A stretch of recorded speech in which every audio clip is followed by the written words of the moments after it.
ಎಲ್ಲೆಲ್ಲಿ ಶೂಟಿಂಗ್ ಮಾಡಿದ್ದೀರಾ ಸರ್? ತುಂಬ ರಾಧೇಯ ಅಂತ ಬಂದಾಗ ನೆನಪಿನಲ್ಲಿ ಉಳಿಯುವಂಥ ವಿಚಾರ ಏನು ಸರ್ ನಿಮಗೆ? ಸದಾ ನೆನಪಲ್ಲಿ ಉಳಿಯುತ್ತಪ್ಪ ಈ ಸಿನಿಮಾ, ಅದು ನನಗೆ ಇದು ಮುಗಿದ್ರೂ ಕೂಡ ಆ ಟೈಟಲ್ ಕೇಳಿದ ತಕ್ಷಣ ನನಗೆ ಈ ಅಂಶ ನೆನಪಲ್ಲಿ ಉಳಿಯುತ್ತೆ ಅನ್ನೋದು ಬಂದರೆ ಏನು ನೆನಪು ಉಳಿಯುತ್ತೆ ಅಂತ ಹೇಳಿ? Character it self. I am in love with the character. First ಒಬ್ಬ ಆರ್ಟಿಸ್ಟ್ ಆ ಕ್ಯಾರೆಕ್ಟರ್ನ ಪ್ರೀತಿಸಿದರೆ ಅದು ಆ ಕ್ಯಾರೆಕ್ಟರ್ ನನ್ನ ಒಳಗಡೆ ಹೋಗೋಕ್ಕೆ ಸಾಧ್ಯ. ರಾಧೆ ಅಂತ ಬಂದ ಕೂಡಲೇ ನನಗೆ ನನ್ನ ಕ್ಯಾರೆಕ್ಟರ್, ಇಡೀ ಕ್ಯಾರೆಕ್ಟರ್ ನನಗೆ it's very close to my heart. Okay, ಎಲ್ಲೆಲ್ಲಿ ಶೂಟಿಂಗ್ ಮಾಡಿದ್ದೀರಾ ಸರ್?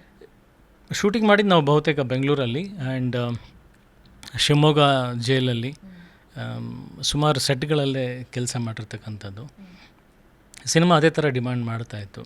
ಜೈಲ್ ಆಗಿರ್ಬೋದು ಅಥವಾ ಇಂಟ್ರಾಗೇಷನ್ ರೂಮ್ ಆಗಿರ್ಬೋದು, ನನ್ನ ಮನೆ ಆಗಿರ್ಬೋದು, ಸೋನಾಲ್ ಅವ್ರ ಮನೆ ಆಗಿರ್ಬೋದು, ಆ್ಯಂಡ್ ಈವನ್ ಕಿಲ್ಲಿಂಗ್ಸ್ ಬ್ಯಾಕ್ಗ್ರೌಂಡಲ್ಲಿ ಮಾರ್ಕೆಟ್ ಅಟ್ಮಾಸ್ಫಿಯರ್ ಇದೆಲ್ಲನೂ ನಾವು ಸ್ಟುಡಿಯೋಸಲ್ಲೇ ಸೆಟ್ಟಲ್ಲೇ ಮಾಡಬೇಕಾಗಿತ್ತು.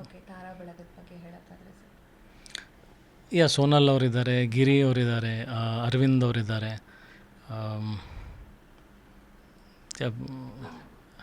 ಧನ್ಯ ಬಾಲಕೃಷ್ಣ ಅವರಿದ್ದಾರೆ. So all wonderful artists.